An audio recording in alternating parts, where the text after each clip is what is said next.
Thank you for joining us. I'm Bill Barajas. A body camera video just released today shows the moment deputies fired more than 24 shots. HCSO was initially called out to the apartment complex in Northeast Harris County last Saturday for a burglary, but it turns out the woman they shot lives there.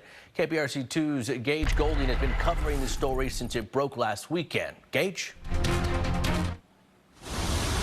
Yeah, there are two angles to this story, but it doesn't matter which one you look at because it's what you're hearing that actually is raising eyebrows. The two deputies at the front door, pounding on the front door, announcing who they are, only to be seconds later unloading their service weapons, firing after they see a woman coming towards them with a gun. Now, the video you're about to see, it's raw, it's unedited, and it might be disturbing to some viewers. The time, just after 2 a.m. last Saturday morning, deputies called to the report of a burglary at the second-story apartment off Uvalde Road in Northeast Harris County. They're on high alert after seeing a broken front window. Officers unloading more than 24 rounds through the front of the apartment. One deputy reloading her gun and continuing to shoot. Go down, go down. Go down! A woman on the other side of the wall, identified as Ebony Pouncey, shot several times. Charles 12, we need people, shots fired. Deputies only then finding Ebony is supposed to be here. Her friend rents this place. They broke their own window to get in after forgetting their keys, the friend said in an interview on Friday. I told Ebony to break the window. That would have been the third time the window would have been broken since I stayed here. We were there for about 20 minutes. The next thing I know, I hear loud banging on the door. That banging is deputies. Ebony grabbed her gun and ran to the door. The next time she saw her friend, she was shot several times. A neighbor downstairs filming this video. I live here. Please don't shoot. This is my home.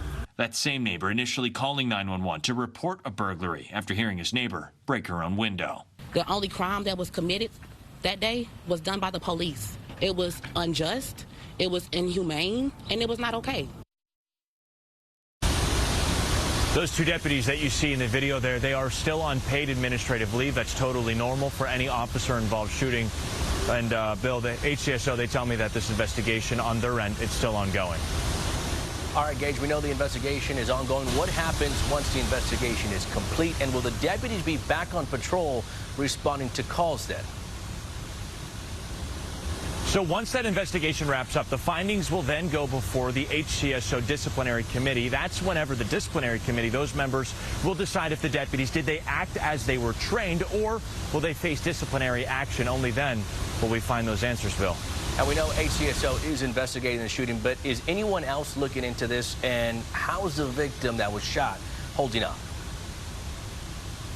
Yeah, great question. On Friday, community activists actually are calling for an independent, more in-depth investigation aside from the HCO investigation. So the Harris County Sheriff's Office, they're doing their protocol investigation, but community activists, they say they want an outside third party to take a look at what happened here to kind of get to the bottom of this, if you will. As for Ebony, I talked to her on the phone today. It was very brief. I asked her how she's doing. She said she wasn't doing the best, and she didn't really want to talk to me anymore. She kind of deferred me to her attorney. All right, thank you, Gage. We know you'll stay on top of the story. All right, let's head out to Galveston Island.